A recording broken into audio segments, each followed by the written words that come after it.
Hello all. Today we will discuss the Augustan Age.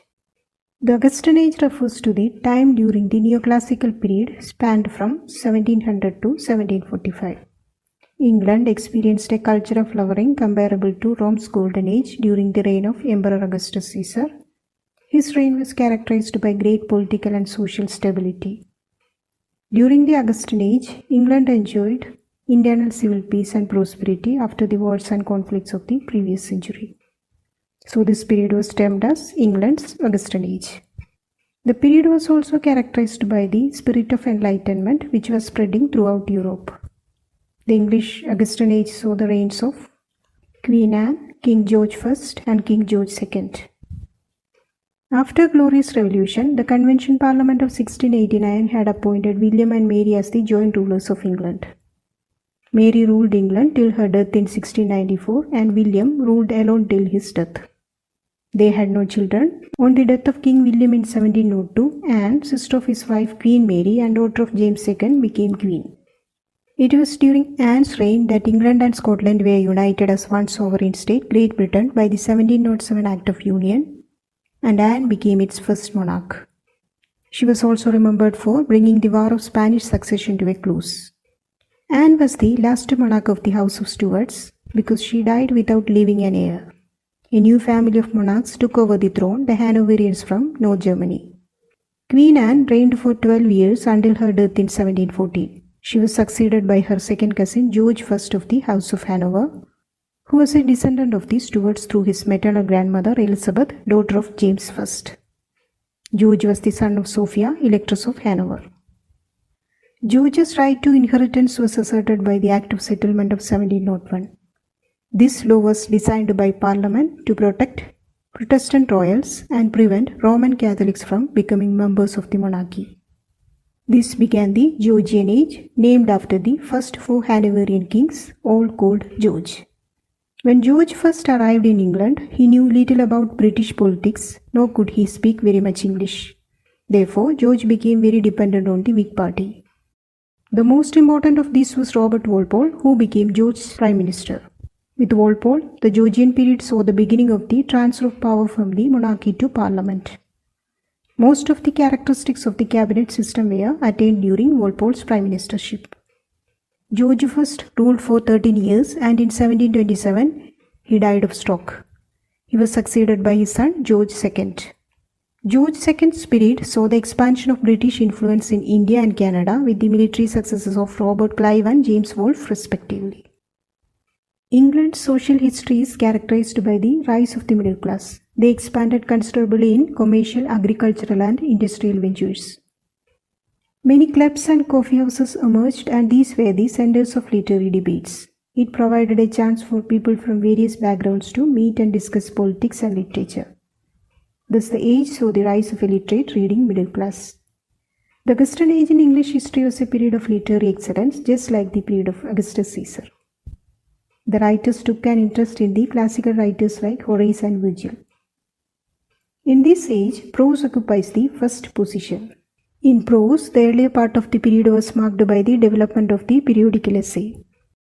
With the rise of journalism at the beginning of the 18th century, the essay began to appear in periodicals. Daniel Defoe took the first steps in periodical writing by publishing the periodical The Review, a 3-weekly periodical. Following Defoe, Sir Richard Steele and Joseph Addison published The Tatler and The Spectator. This period saw the rise of another literary form, the novel. The English novel has generally been seen as beginning with Daniel Defoe's Robinson Crusoe. This novel is about a shipwrecked sailor who spends 28 years on a deserted island. Moll Flanders is his another work. Samuel Richardson is the author of the novels Pamela or Virtue Rewarded and Clarissa. Pamela is an epistolary novel. It is a novel written in the form of letters. It is a series of letters from a beautiful young girl to her parents. Henry Fielding wrote the novel Joseph Andrews. This novel is similar in style to Cervantes' Don Quixote. It is the story of the adventures of a very chaste, good-natured footman, Joseph, and his friend. It is a satire against the follies and vices of the entire society.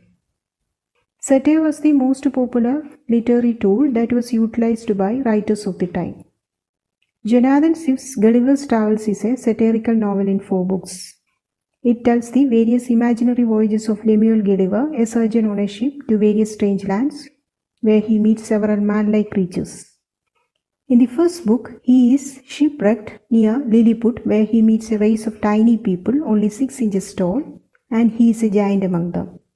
In Book 2, the situation is reversed. He is in Brobdingnag, the land of giants, and he is a dwarf among them.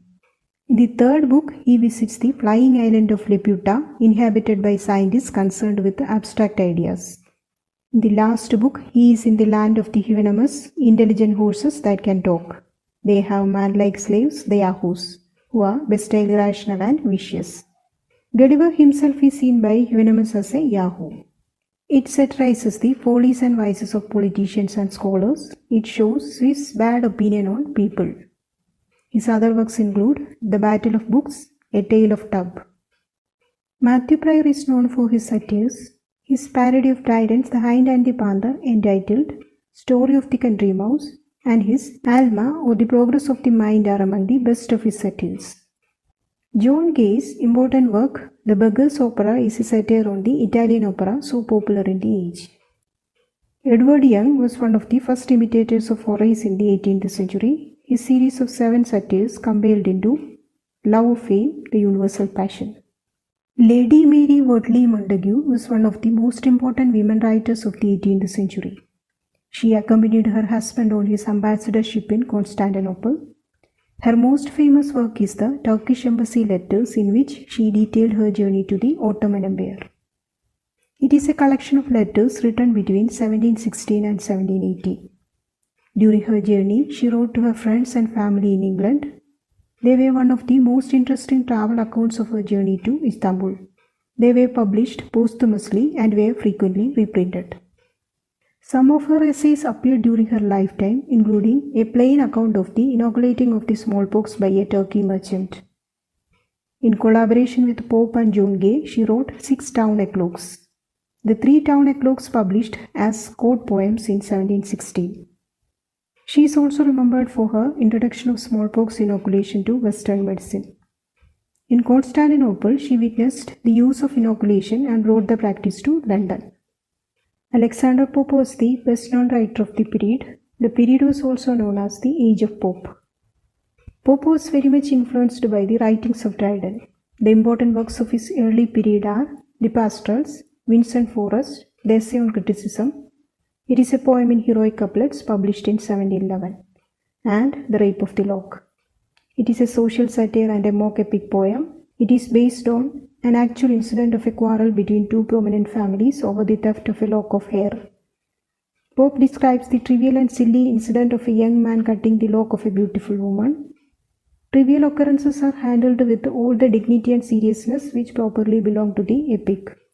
The poem mocks silly social conventions of the aristocracy and satirizes serious literary conventions of traditional epic literature.